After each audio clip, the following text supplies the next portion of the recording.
Congratulations on 10 years of success. Thank you very much. The first brand of the Elliott Scott Group, Elliott Scott HR, was founded in 2011 in Hong Kong. How does it feel? I thought you were going to say, is that correct then? That was going to be a trick question. Yeah, 4th of July 2011, yes, that is correct. It was, how does it feel? It feels pretty amazing actually. 10 years is a long time.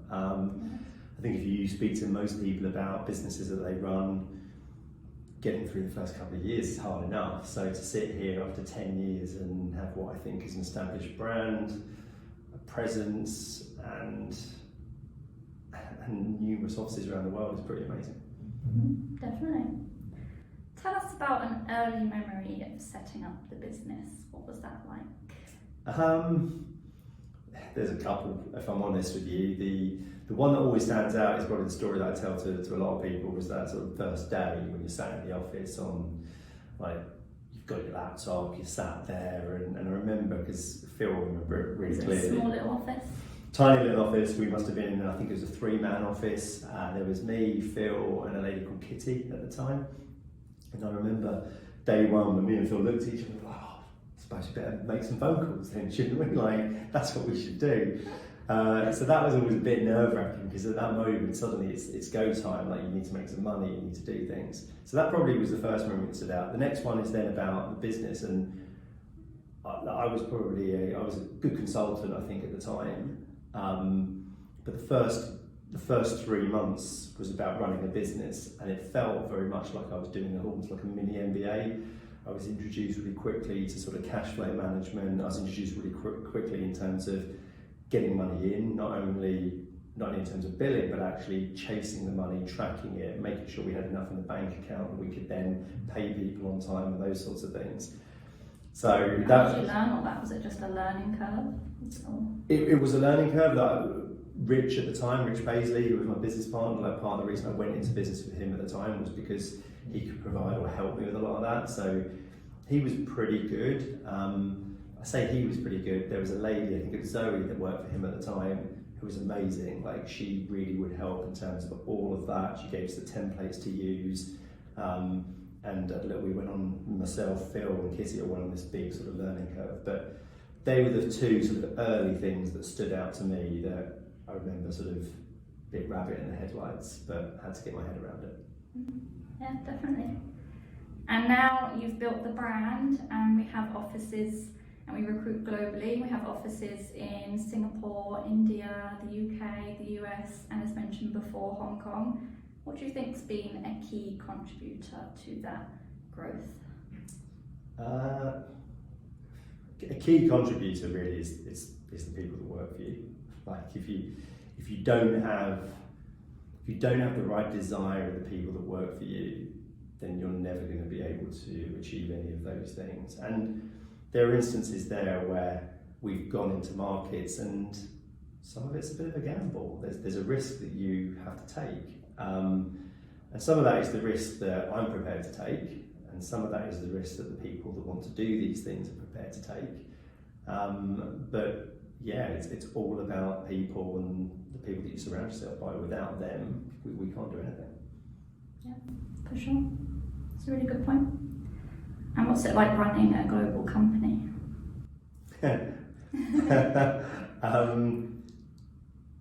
Do you know what, the global workspace actually is something that I love the most. Like, it's amazing working for it, because you can wake up in the morning at the moment and I'm dealing with sort of Hong Kong and Singapore, then I deal with some stuff in London, then we're dealing with stuff in Brazil, but it's all the sort of the cultural differences that I really enjoy, and the people that I'm sort of surrounded by, because each market, while there's a similarity that runs through the business that's clearly recruitment, there's also differences in those markets that you have to understand, appreciate, that isn't about how intelligent you are, it's about your sort of social empathy almost. And that for me is probably absolutely key to anything that you do in recruitment generally, but that's the bit I really love about all the different locations that we're in. It's how you have to think for Singapore and Hong Kong and China and Brazil and New York. Yeah, that's the key part. Yeah, that's something I really enjoy as well, that exposure to all the different locations when you have all the different calls. You feel like for a moment you're in India with the team, and then you're in the US and they're showing you the views out the window. It's always really cool. It's great, and you're absolutely right about views in India, views in New York. Sorry, I did a call there yesterday, and you just look back and there's a huge view over Manhattan, and you just think, wow, like to think that we have an office there is just amazing. What has been a biggest learning point of yours from the last 10 years?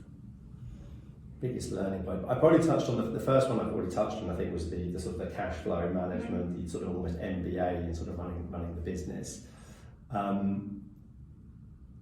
The next one, do you know what? Probably stems from a little bit of a failure that we've had. We set up in the Middle East. We set up in Dubai, and it didn't work. And we still had the right attitude in terms of what we were trying to do with sort of somewhere like Dubai. But what I didn't do was probably let some of the business settle down in other locations. So we probably tried to do too much too soon, and it hurt. Actually, it hurt quite a lot. But it was a learning curve now that I think is really helping us in terms of some of the other markets that we're going into. So we go back to somewhere like India. Actually, I think we learned so heavily from what happened to us in the Middle East that we were really, really, I suppose, wary about what we needed to do in India. And I think part of the reason it's worked there is A, we've got some great people, which is amazing, but B, we've gone about it in the right way. And as I said, it's a painful lesson to learn at the time. It costs money, costs pride. Pride gets damaged a little bit when that happens, but yeah, but ultimately it was it was a learning curve that we all need to go through. Yeah, was the right call as well to know where to. Yeah, it was the right call to know where to stop. And where to stop, and then I know now that you're always much more careful as well with decisions that you're going to make. Yeah. Going into other locations like India and things. Definitely, and that is definitely something that it's a big learning curve. But also around that my job, I like to think as the leader of the business, CEO of the business, is creating the vision of what we want to do and achieve. And luckily, I've also got people around me now in group that I would say that probably a bit more cautionary than I am, and that's a good thing. That's a positive to have that. I don't think we'd be successful if we kept doing all the things that I wanted to do, because not all of them are going to work. And I need people that are going to rein me in from time to time. Yeah. I don't know if it kind of links into that, but if you could have done one thing differently over the years, is there anything that would have been that would stand out? One thing differently. Do you know what? I wouldn't change much, if I'm honest. I mean, like you think back and look, Middle East was a tough lesson to learn, but I think it was a good lesson to learn at the same time. So would I change that? Maybe not. Look, I think what I could have done there, actually, that's different, is maybe realise my mistakes sooner. Yeah. Maybe there was an element there where I could reflect on that and go, yeah, do you know what? We knew this wasn't going to work quickly, and maybe the pride thing kept you locked in a little bit longer than you do. And that some people might turn around to me and say that, yeah, I think maybe we've seen that a little bit through the business, where I want to give people a chance. Sometimes maybe you have to call it a day a little bit sooner than you should, but I'd like to think that I generally try to be positive with what people can do, and maybe that's part of a weekness, but I also think it's a big strength. PMA. PMA, all about PMA. Exactly. Do you have any other memories or highlights from over the years that you would want to? Memories or highlights? Yeah, look, I've got so many memories and highlights. Like, if I think of all the places that I've been in, there's always a story that goes with it. And again, it's all about the people that you surround yourselves by. I remember going down to Brazil, and I remember it was one of my first visits to Brazil, and I'd never been there myself before. And I think I just got a bit bored. I wanted to go for a walk one evening. It was like 11 o'clock at night. I couldn't sleep very well. I went out, just went for a bit of a walk. I remember going and telling Marcelo the next day, he's like, don't do that again. It's really dangerous here. and I was like, yeah, maybe that wasn't the smartest thing that I'd ever done. So that's definitely a memory that I had in Brazil. Didn't they all make sure you got back all right all the times after that? Yeah, generally they're very good. Yeah, they'd either drop me right to the hotel to make sure I didn't go anywhere. But that was quite funny. The other one actually in Brazil, and I'll come to the other offices in a minute. But the other one in Brazil was when Andre decided said that I needed to watch a football match, and he dropped me off at a bar, and it was a Hooters. So, did he know that? Yeah, he did, but he said it was the only place showing the football match that I wanted to watch. So it was quite funny that he dropped me off at a Hooters, and I felt a little bit weirded out the fact that I was there. But I managed to see the football match, which was the main thing. And then if I go around the world, like New York, I remember me and Rosh, like when he first came over to New York, and we had a massive night out, and it was great fun. We were talking about what we wanted to achieve, how we were going to do it, and honestly, I think we just got by on pure energy and beer, and we had a huge Not much sleep night. going on. No, there was no sleep going on, but it was just good fun, and it sort of made me sort of realise that Rosh was the right guy for us over there, which was a real plus. Then I think back to some of the nights out that we've had in Hong Kong. God, I remember when Jem Berger decided to leave, and myself and Jem decided to take Phil out to probably the seedier side of Wan Chai, and it was so entertaining seeing Phil's face. In fact, of like, what on earth am I entering here? Which was a good one. The other one that stands out in Singapore was when Vincent, Phil and I went to see a client in Singapore, and the client started burping in the middle of the meeting. Loudly, so that we could all hear it, and we all looked at each other, and it was one of those moments that afterwards we went for a beer, and again it was just so funny how we were all laughing at the fact that we just sat through a meeting with a client burping at us. Which was entertaining. And then, like in the UK as well, I think we've had some really, really fun times. And I think it was Agatha's Hen where we sort of sat down, and some of us were about to go home, and we all started doing a little bit of sambuca and staying on for a bit longer. So I think wherever we go, if I go around the world, there's always a story, but they're the ones that stand out the most. It's always been good times. Oh, It shows the strength of the teams as well, doesn't it? Yeah, completely. Is there anyone that you would want to thank? Anyone that I'd want to Any thank? shout outs? Oh, look, I think there's a lot. Anybody that I think I should thank, anybody that's decided to sort of, anyone that's come to work for me, I'd say firstly there's a thank you there alone. I've mentioned Phil from day one. Like I remember Phil and I used to work together previously, and I remember he phoned me and said, "I hear you're going to do your own thing," and I was like, "Yeah." He went, "Why didn't you tell me that?" And I was like, "I couldn't." And he's like, "Well, I'll come and work for you. How about that?" I remember being like, "Yeah, that'd be amazing. Like, why would I say no to that?"